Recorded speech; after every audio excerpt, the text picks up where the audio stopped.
Yesterday's excruciating morning media round by Shadow Schools Minister Wes Streeting was far from the first time this year that the Labour Party has in fact called for a policy the government's already committed to. So Guido's spent a while looking back over the last month alone and found 5 brilliant further examples. In at number 5. On the 11th of January, in a keynote speech, Sir Keir Starmer told the public he's calling for an extension to the evictions ban.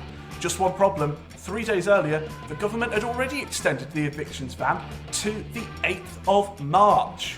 In at number 4.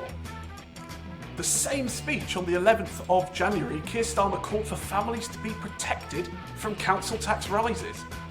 Just one problem: 17th of December, the government had already committed £670 million of funding to enable councils to prevent council tax rising on the most vulnerable. At number 3, Keir Starmer calls for more support for councils, citing the Prime Minister's promise to do whatever is necessary. On the 17th of December, however, the government announced £2.2 billion funding boost for local councils across England this year. In at number 2, it's a break from Sir Keir, it's Shadow Community Secretary Steve Reed calling on the government to resume its daily briefings on the vaccine rollout. 3 days earlier, the government had already resumed the press conferences.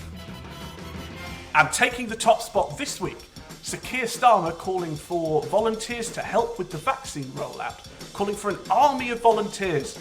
6 days earlier, however, the government had already launched the Join the NHS COVID-19 vaccine team. That's it for today's list.